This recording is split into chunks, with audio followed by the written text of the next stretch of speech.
Bem, agora entramos num período muito interessante do país, da história do Brasil, que é a democracia populista. A democracia populista foi um período que começa ali após a saída de Getúlio Vargas e após o fim da Segunda Guerra Mundial. O Brasil elege o presidente Dutra, Eurico Gaspar Dutra, como presidente desse novo momento, desse novo período brasileiro. Dois pontos importantes do governo Eurico Gaspar Dutra: o rompimento com a União Soviética e o incentivo para empresas multinacionais virem para o Brasil, né, através de tributação, através de que fosse permitido os lucros irem para o estrangeiro e também com a mão de obra barata que a gente tinha aqui. A gente tem posteriormente a volta de Getúlio Vargas. Getúlio Vargas volta eleito nos braços do povo à presidência da República nesse que seria um período bem marcante da história do Brasil. Algumas características desse governo de Getúlio que mostram muito como é que era o Getúlio político, que conseguia se adaptar tanto ao período extremamente ditatorial como ao período democrático. Getúlio ele beneficia os trabalhadores brasileiros, por exemplo, dá um aumento de 100% do salário mínimo. Getúlio também ele incentiva as empresas nacionais para que o dinheiro ficasse no Brasil, não fosse para o estrangeiro. E ocorre a criação da Petrobras nessa época, inclusive, com o lema "O petróleo é nosso". A gente também tem nesse período, por conta dessas ações do governo de Getúlio Vargas, na época democrática, a gente tem um descontentamento por parte, óbvio, das empresas multinacionais, um descontentamento por parte também do alto escalão, dos militares, dos chefes militares, da classe média alta, e a gente tem o que é chamado movimento Todos contra Vargas, né? E o período de crise que vai acabar culminando com o suicídio de Getúlio Vargas em agosto de 1954, quando um dos maiores opositores de Getúlio Vargas, o jornalista Carlos Lacerda, que várias vezes fazia denúncias de corrupção no governo de Getúlio Vargas, ele sofre um atentado.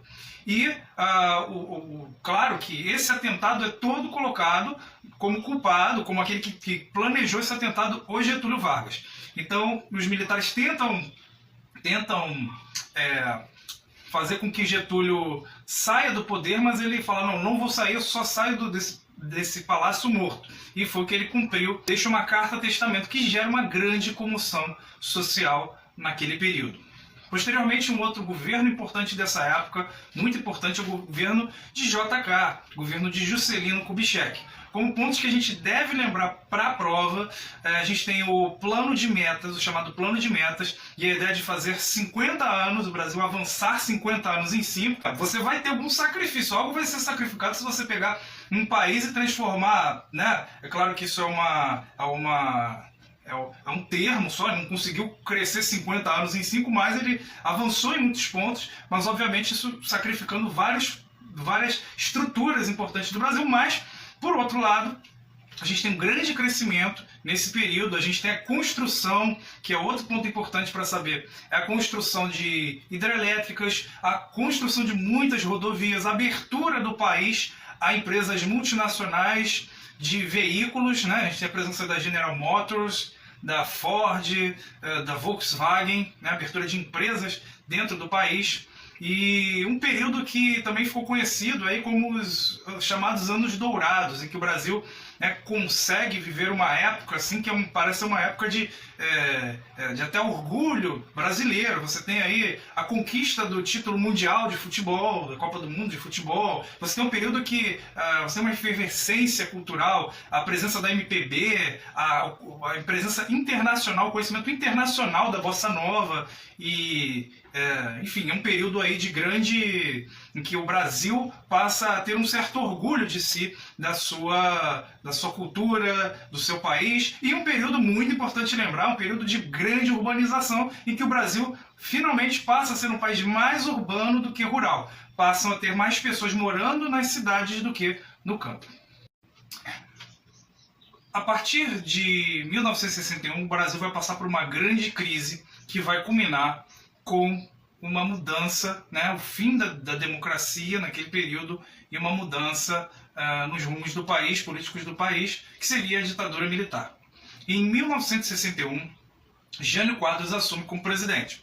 Jânio Quadros fez uma campanha eleitoral que enaltecia muito a questão da moralidade, então ele apontava essa questão da moralidade e da anticorrupção. Então ele tinha como símbolo da eleição dele, da campanha dele, uma vassoura. Ele falava que ele ia varrer a corrupção do Brasil, e ele falava muito que o povo queria ouvir, ele falava, sabia se comunicar com o povo e acaba tendo uma vitória esmagadora.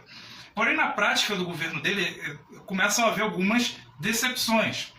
É interessante aqui apontar algumas características do governo dele. A primeira característica que a gente pode apontar é um controle do lucro das multinacionais para o exterior. Então ele começa a controlar essa saída de capital. Um outro ponto importante é o estreitamento do Jânio Quadros com países comunistas, como a União Soviética e Cuba, né?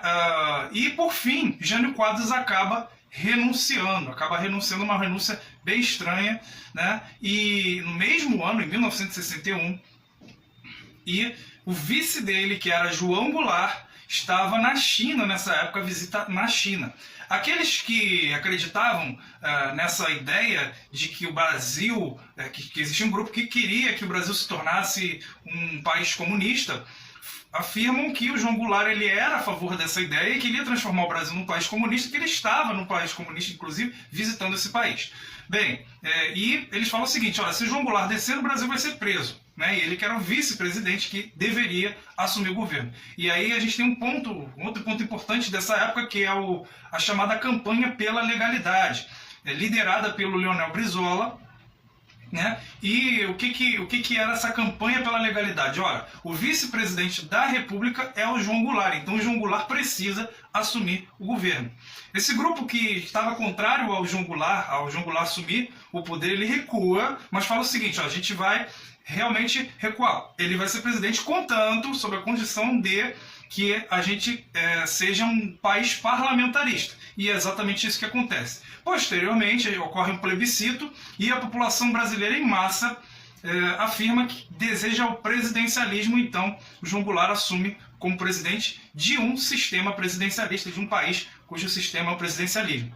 Bem, João Goulart ele controla esse lucro para o exterior, e ele começa a planejar as chamadas reformas de base. Incluíam a reforma agrária, incluíam a reforma econômica, a reforma política, e ao final desse momento crítico aí, que se afirmava que o João Goulart queria transformar o Brasil num país comunista, em 1964, um grupo de militares acaba dando um golpe, o golpe de 1964, encerrando esse período democrático da história brasileira.